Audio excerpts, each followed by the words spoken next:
if you're a teacher, no matter how carefully you plan your lessons, you need to know about the flotation device activity.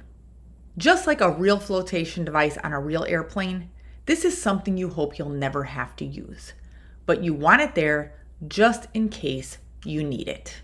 My name is Roxana Eldon. I'm the creator of the Maintain and Stay Sane program for teachers, and I've worked with teachers for over 20 years to help make their jobs more manageable. This is part 5 of the video version of my new teacher orientation speech. In the earlier parts of the speech, I talked about why you want your first day to be as simple and structured and quiet as possible, and why it's a useful framework to think of your first day like an airport where your students are the passengers and you are every single employee in that airport.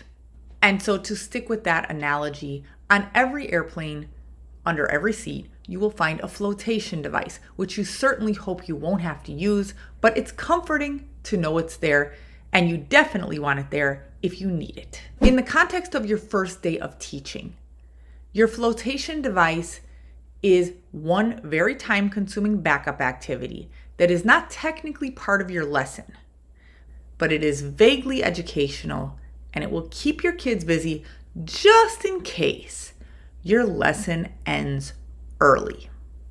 This is a more common situation than you might think, and it's definitely more common on the first day of school for a new teacher, because you don't know how long a 6-year-old or a 9-year-old or a 17-year-old takes to finish the activities you've planned for the day. That means sometimes they don't finish your planned activities, but that's not as big of a problem because you know what you need to do in that case. You need to finish those activities the next day or decide not to do them.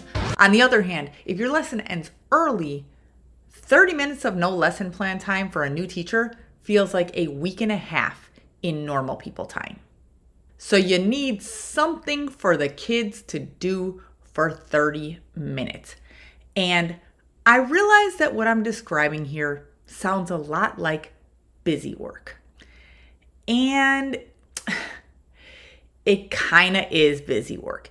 So I want to be very clear that busy work is not good teaching, and you should not be giving your kids busy work on a regular basis. In fact, I'll even say this: if your lesson plan ever ends a half an hour early, that's a sign that you should have planned a better lesson and that you need to work on your lesson pacing. And of course you do, because you're a new teacher, and pacing is one of those things that takes a while to get the hang of. But your objective on your first day of teaching is not to punish yourself for pacing your lesson wrong. Your job is to set a tone of seriousness so that you can do the best possible job for your students for the rest of the year. With that in mind, you have to ask yourself, which is going to cause more long-term damage? A half an hour of working from a packet to buy you some time, or a half an hour of you trying to regain control of the class when you have nothing for students to do? If you find that you have to use that flotation device activity, just go into it like it's a regularly planned part of your lesson. Hey, kindergartners, we're going to do a coloring packet with each letter of the alphabet. All right, high school scientists, we're going to make a list of every way that we can think of that science affects our day-to-day lives.